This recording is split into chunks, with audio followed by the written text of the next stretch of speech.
새벽녘, 달동 골목 깊숙한 곳에서 희미하게 들려오는 소리가 있었다. 바로 박현우라는 어린 소년의 우렁찬 복권 판매 소리였다. 낡은 셔츠는 군데군데 찢어져 있었고 먼지로 뒤덮여 있었지만 그의 여윈 몸을 감추기엔 역부족이었다. 커다란 낡은 신발은 밑창이 다 닳아 그의 발걸음을 더욱 힘들게 했다. 하지만 그의 눈은 피곤함에 덮여 있었음에도 불구하고 마치 매서운 바람 속 작은 불씨처럼 희망을 빛내고 있었다. 현우는 겨우 8살이었지만 2년 전 교통사고로 부모님을 모두 잃은 후 스스로 살아남기 위해 고군분투해야 했다. 작고 낡은 집은 이제 겨우 비바람을 막아줄 뿐이었다. 집 안에는 낡은 옷 몇 벌과 그의 외로운 밤을 밝혀주는 작은 등불 외에는 아무것도 없었다. 현우의 하루는 해가 뜨기 전 시작되었다. 닭 울음소리에 잠에서 깨어나 복권이 담긴 작은 바구니를 들고 밖으로 나섰다. 익숙한 허기는 그를 괴롭히지 못했다. 그에게는 매일 100장의 복권을 모두 파는 것이 큰 성공이었다. 하지만 인생은 언제나 순탄하게 흘러가지만은 않았다. 때로는 어른들에게 쫓겨나기도 하고 더 큰 아이들에게 복권을 빼앗기거나 놀림을 받기도 했다. 하지만 현우는 울지 않았고 불평하지도 않았다. 조용히 떨어진 복권을 주워 먼지를 털고 맑은 목소리로 손님을 맞이했다. 어느 날 저녁, 해 칠녘 붉은 노을이 일상 인도에 길게 들이울 때 현우는 낡은 빵을 손에 들고 작은 조각으로 뜯어 먹었다. 그러다 우연히 배고픔에 떨고 있는 최말순 할머니를 보게 되었다. 현우는 망설임 없이 자신의 빵을 반으로 쪼개 할머니께 드렸고 따뜻한 미소를 지으며 말했다. 할머니, 드세요. 저는 배불러요. 정작 본인도 배고픔에 허덕이고 있었지만 말이다. 현우의 삶은 단순히 생계를 위한 투쟁만이 아니었다. 그는 가족의 사랑이 없는 커다란 외로움에 잠겨 있었다. 매일 밤 일과를 마치고 집 문턱에 앉아 별이 가득한 하늘을 올려다보곤 했다. 부모님은 지금 어디에 계실까? 멀리서 자신을 보고 있을까? 하지만 이내 마음을 다잡으며 스스로에게 다짐했다. 나는 강해져야 해. 혼자서 나아가야 해. 그것이 살아남는 유일한 방법이야. 매일 같이 복권을 팔며 희망을 키워나갔다. 비록 현실은 고되지만 8살 소녀는 역경 속에서도 굳건한 의지와 선량한 마음을 지니고 있었다. 마치 바위 틈에서 피어나는 들꽃처럼 어떤 고난에도 굴하지 않고 빛을 향해 나아가고 있었다. 그러던 어느 날, 갑자기 하늘에서 빗방울이 쏟아지기 시작했다. 먹구름이 몰려와 하늘을 뒤덮었다. 현우는 여느 때와 같이 복권을 들고 골목을 뛰어다녔다. 복권 사세요. 외쳤지만 오늘은 어딘가 모르게 이상한 기분이 들었다. 공기는 무겁게 가라앉았고 좁은 골목길을 스치는 바람 소리는 그의 몸을 움츠러들게 했다. 쾅! 하늘을 가르는 번개와 함께 갑자기 비가 쏟아졌다. 현우는 급히 문각의 처마 밑으로 몸을 피했다. 낡은 셔츠는 빗물에 젖어 그의 몸을 제대로 가려주지 못했다. 빗물에 젖은 현우는 몸을 떨었다. 아직 팔지 못한 복권을 바라보며 그는 작게 한숨을 내쉬었다. 남은 복권 한 장 한 장이 아직 알 수 없는 내일의 식사였기 때문이다. 그때 멀리서 비틀거리는 그림자를 보았다. 백발의 70대 노인이었다. 낡은 옷은 비에 젖어 축 처져 있었고 지팡이에 의지한 채 떨리는 손으로 힘겹게 걸어가고 있었다. 마치 더 이상 걸을 힘이 없는 듯 보였다. 현우는 뭔가 잘못되었음을 직감했다. 그의 선한 눈에는 걱정이 가득 차올랐다.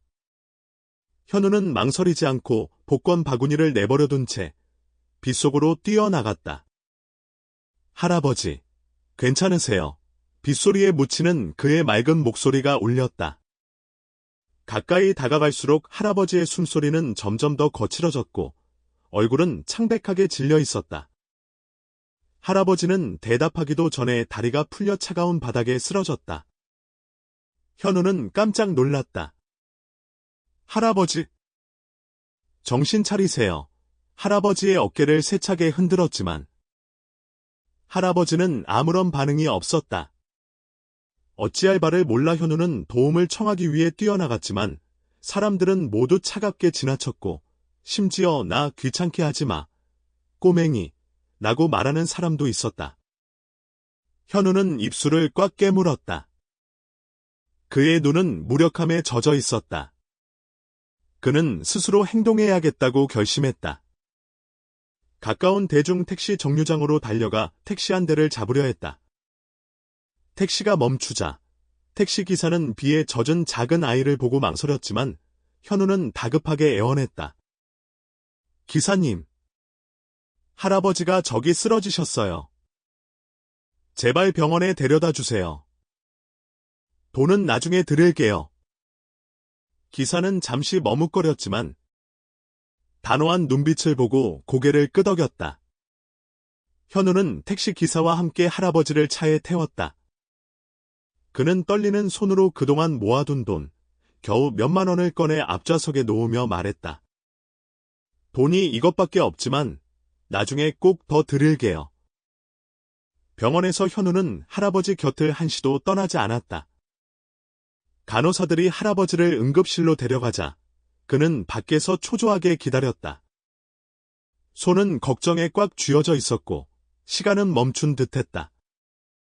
매 순간이 무겁게 느껴졌지만 그는 젖은 옷에 몸이 떨리는 와중에도 할아버지의 무사함을 빌었다. 몇 시간 후 응급실 문이 열리고 의사가 나와 미소 지으며 말했다. 고비를 넘기셨습니다. 아이가 너무 잘했어요. 덕분에 제때 치료받으실 수 있었어요.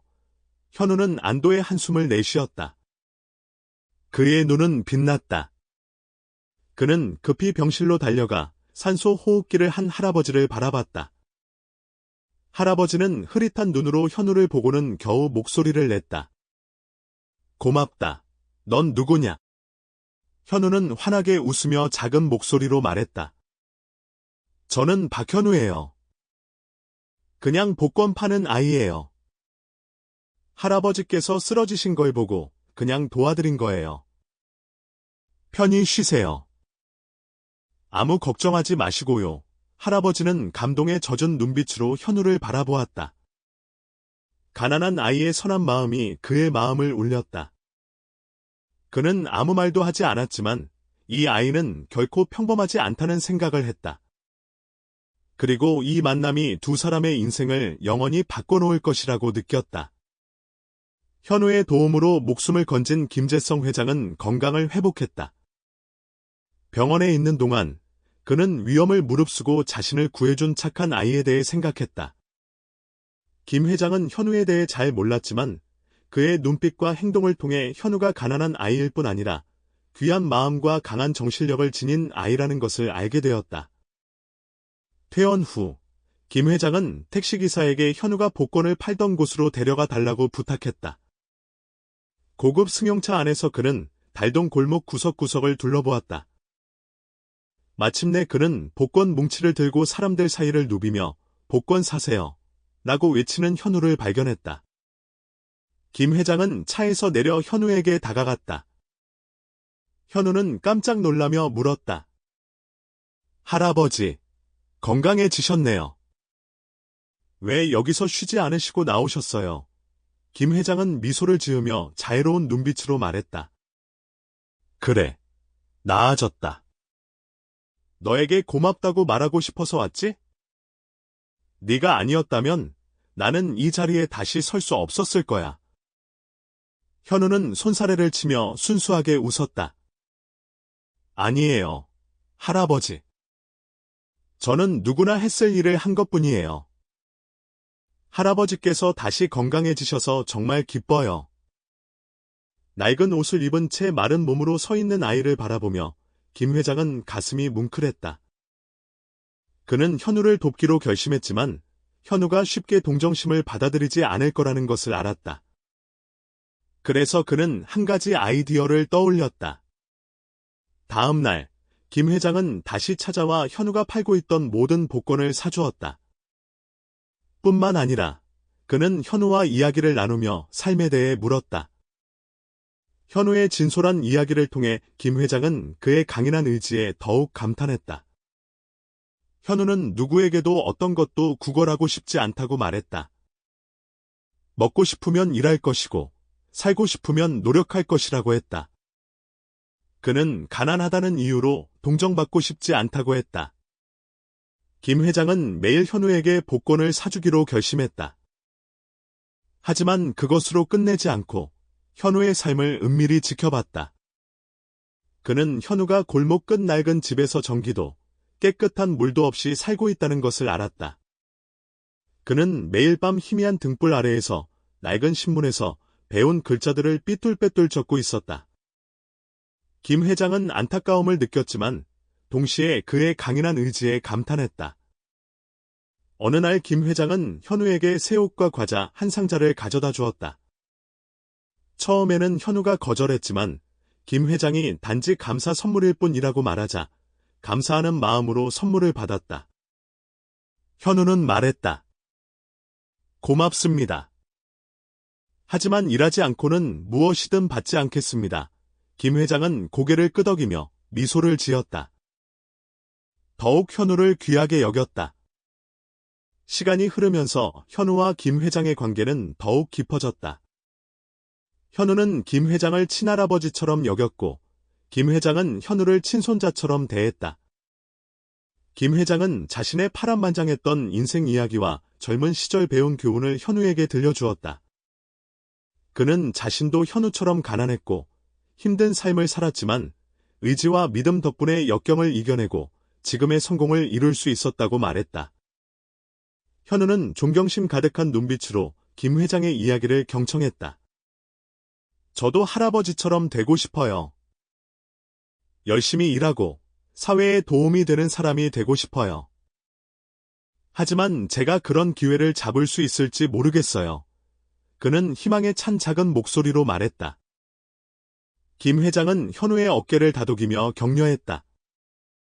너는 할 수 있어. 너는 선한 마음과 강인한 의지를 가지고 있잖아. 그것은 아무나 가질 수 없는 소중한 것이야. 나는 내가 해낼 수 있다고 믿는다. 현우는 환하게 웃었고 김 회장은 이 아이가 상상 이상으로 큰 사람이 될 것임을 확신했다. 운명적인 만남은 완전히 다른 두 세계에 속한 두 사람 사이에 특별한 인연을 만들었다. 어느 날 늦은 오후, 햇살이 나무 사이로 비추는 시간에 현우는 복권을 팔아본 돈을 세고 있었다. 그때 갑자기 불량한 청년들이 나타나 현우를 둘러쌌다. 아, 꼬맹이, 돈 내놔. 뭐하러 갖고 있어? 어차피 돈 벌어서 할 일도 없잖아. 한 명이 냉소적으로 말했다. 현우는 두려움에 뒷걸음질 쳤지만 돈 봉투를 꼭 쥐었다. 이건 제가 번 돈이에요. 가져가지 마세요. 현우는 떨리는 목소리로 말했지만 그의 눈에는 강한 결심이 서려 있었다. 그러자 한 명이 다가와 돈 봉투를 빼앗아갔다. 현우는 바닥에 쓰러졌고 힘없이 돈 봉투를 지키려 애썼지만 그저 억울한 외침만 내뱉었다. 그때 고급 승용차 한 대가 멈췄다. 현우의 복권 판매를 지켜봐왔던 김 회장이 화가 난 얼굴로 차에서 내렸다. 그는 아무 말 없이 택시 기사에게 신호를 보냈다. 기사는 곧바로 개입하여 불량 청년들을 쫓아내고 현우에게 돈을 돌려주었다. 김 회장은 현우를 일으켜 세우며 걱정스러운 목소리로 물었다. 괜찮아? 다친 데는 없어? 현우는 눈물을 훔치며 고개를 저었다. 괜찮아요, 할아버지. 고맙습니다. 하지만 김 회장은 현우의 작은 손이 긁힌 것을 보고 그의 눈에 슬픔이 가득한 것을 알아차렸다. 그는 한숨을 내쉬었다. 그리고 현우를 자신의 집으로 데려가기로 결심했다. 단지 현우를 보호하기 위해서만이 아니라 그에게 자신의 진실된 모습을 보여주고 싶었다. 승용차는 현우가 익숙했던 가난한 달동 골목을 벗어나 큰 길을 달려갔다. 차가 멈추자 현우는 크고 화려한 철문 안쪽에 자리 잡은 웅장한 저택을 보고 놀라 눈을 크게 떴다. 여기가 할아버지 댁이에요. 현우는 믿기지 않는 듯 더듬거리며 물었다. 김 회장은 웃으며 말했다. 그래. 여기가 내 집이야. 들어가자. 너에게 할 말이 있어. 저택 안으로 들어간 현우는 대리석 바닥과 벽에 걸린 그림, 화려한 샹들리에에 압도되었다. 하지만 가장 놀라웠던 것은 김 회장의 따뜻한 눈빛이었다. 마치 이 화려함과는 상관없이 파란만장한 삶을 살아온 듯한 눈빛이었다. 김 회장은 현우를 작은 방으로 안내했다. 그곳은 오래된 사진과 기념품이 가득한 곳이었다. 그는 의자를 끌어 현우를 마주보며 앉고 자신의 인생 이야기를 시작했다. 현우야, 나는 이 이야기를 누구에게도 한 적이 없지만 너는 알아야 할 것 같아. 나는 언제나 부유하게 살았던 것은 아니야. 한때 너처럼 아주 가난했지? 현우는 아무 말 없이 집중해서 들었다. 김 회장은 계속해서 말했다. 나는 어릴 때 부모님을 잃고 고아가 되었어. 힘든 일을 하며 겨우 먹고 살았지. 하지만 나는 늘 노력하고 선한 마음을 유지하면 기회가 올 것이라고 믿었어. 그리고 그 기회가 왔지. 나를 믿어준 사람을 만나 맨손으로 모든 것을 이루었어. 김 회장은 현우를 똑바로 바라봤다. 나는 너를 보면 옛날 내 모습이 떠올라. 너는 강인한 의지와 선한 마음을 가지고 있어. 그리고 나는 내가 더 나은 미래를 가질 자격이 있다고 믿어. 그래서 너를 돕고 싶어. 동정심 때문이 아니라 옛날 사람들이 나에게서 가능성을 보았듯이 내 안에서도 가능성을 보았기 때문이야. 현우는 눈물을 글썽이며 아무 말도 하지 못했다. 그는 도움을 주었던 김 회장이 성공한 사업가였다는 사실에 놀랐고 무엇보다 그의 진심 어린 마음에 감동했다. 할아버지, 무슨 말씀을 드려야 할지 모르겠어요. 그냥 감사하다는 말씀밖에 드릴 수 없어요. 제가 뭘 받아서가 아니라 할아버지께서 제게 희망을 주셨기 때문이에요. 현우는 목이 메어 말했다. 김 회장은 미소를 지으며 현우의 어깨를 다독였다. 고마워할 필요 없어. 네가 내 목숨을 구했고 그 보답을 받을 자격이 있는 거야. 이제부터 나를 내 가족처럼 생각해. 네가 학교에 갈 수 있도록 도와줄게. 그리고 내가 마땅히 누려야 할 미래를 만들어줄게. 따뜻한 방 안에서 현우와 김 회장은 보이지 않는 끈으로 연결되었다.